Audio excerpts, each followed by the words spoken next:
Saat ini mulai banyak yang membahas terkait holistic approach.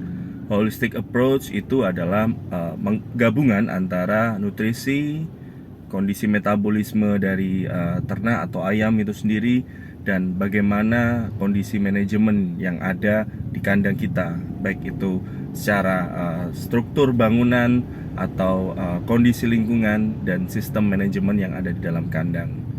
Jadi, kalau kita berbicara terkait nutrisi, nutrisi ini sangat penting tentunya dengan kondisi nutrisi yang optimal sesuai dengan kebutuhan yang diadaptasikan dengan manajemen maupun dari sisi kondisi lingkungan.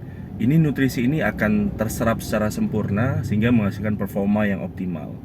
Kenapa saya berbicara terkait dengan dari sisi manajemen atau mungkin kondisi lingkungan? Karena misalnya kita memiliki peternakan dengan kondisi kelembapan dan suhu yang lebih tinggi, tentunya ini membutuhkan adaptasi nutrisi yang sesuai dengan lingkungannya.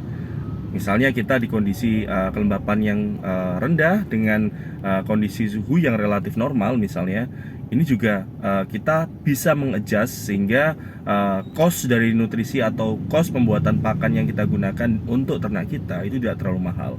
Tentunya semakin panas, semakin tinggi kelembapan, semakin tinggi suhu, ini membutuhkan nilai nutrisi yang lebih mahal atau lebih tinggi secara nilai nutrisinya.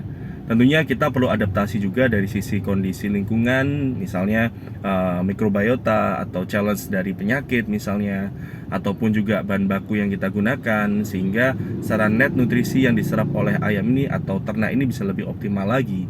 Ataupun juga kita ingin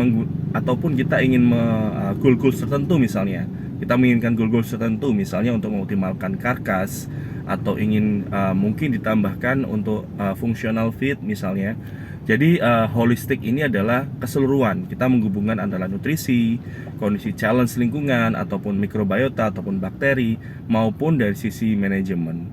Jadi kita tidak hanya berfokus pada nutrisi saja atau mungkin challenge lapangan saja, tapi kita secara keseluruhan memikirkan bagaimana supaya performance dari ayam kita itu bisa lebih optimal.